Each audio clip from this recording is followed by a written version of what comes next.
Hello, how are you? Today I brought you a fantastic sweet treat, super low in carbs, no sugar, no milk, no flour, no gluten.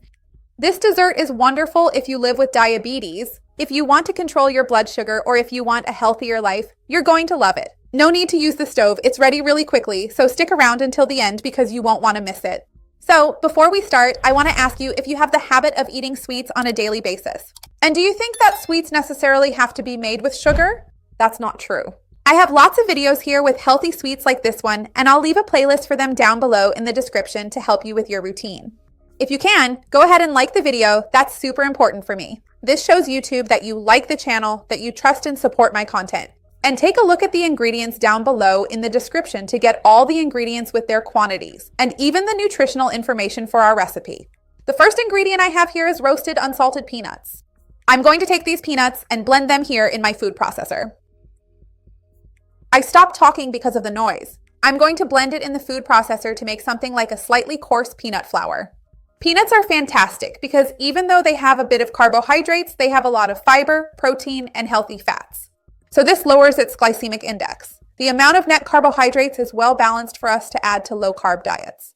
It has a wonderful flavor, an amazing aroma, and it's truly a very nutritious food for us to include in our daily routine. If you want to substitute peanuts with almonds, pistachios, walnuts, macadamia nuts, or whatever you prefer, this recipe will work just as well. But I know that peanuts end up being a more accessible option, right? Because they're easier to find and also more affordable. So the first thing I'm going to do here is blend the peanuts, like I mentioned, until they turn into a coarse meal. Peanuts are interesting because if we keep blending, we get different products. If we blend it a little longer than the point I'm aiming for, it turns into a crumbly peanut mixture. If we keep blending, it becomes peanut butter. I want to blend it here with you so you can see exactly the right point and get there together. I have this device here, which is a food processor, and if you don't have one, a blender works too. With the blender, you'll need to blend it little by little, okay? Blend, stop, mix with a spoon so you can reach this point. I'll show you how it is here.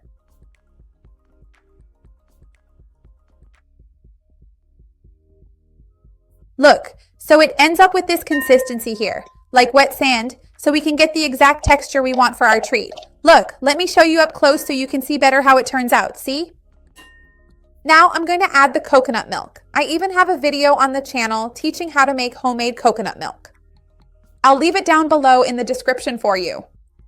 I'm also going to add powdered coconut milk here because I want to control the amount of carbohydrates. But if you don't want to, or don't have powdered coconut milk available, you can use regular powdered milk or whichever milk you prefer. I'm going to add a little sweetener here. I'm using stevia, but that's optional. And I'm also going to add, optionally, a pinch of salt to give it that extra flavor, more like that classic salty sweet peanut taste. And now, from here, we just mash it until we get the consistency we need for our recipe. As you mash it, look, it starts coming together, see? Forming a little dough. So I'm going to keep mashing everything here and I'll show you how it's turning out. Look, I grabbed this baking dish and I lined it with parchment paper so we can unmold it later. But I just want to show you, look, some parts will come together right away and others will be more like sand. And we're going to shape it here. So you press it down little by little here until you get to the size, right? The thickness you want. I'm going to do that and then we just unmold it because it's ready right away.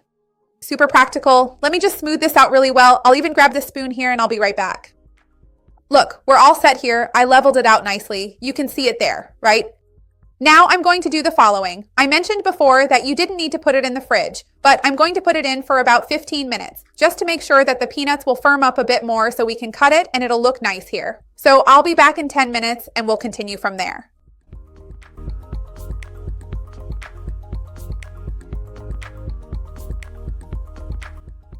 Look how cute they turned out. I took them out, cut them, and look how cute they are. Try making it. You're going to love it for sure.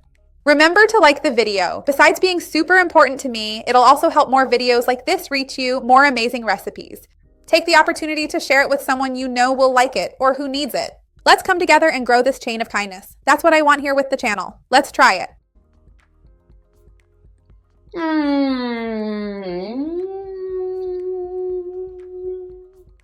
This is amazing. This coconut and peanut flavor is wonderful. Make it and you'll love it. See you next time. Bye.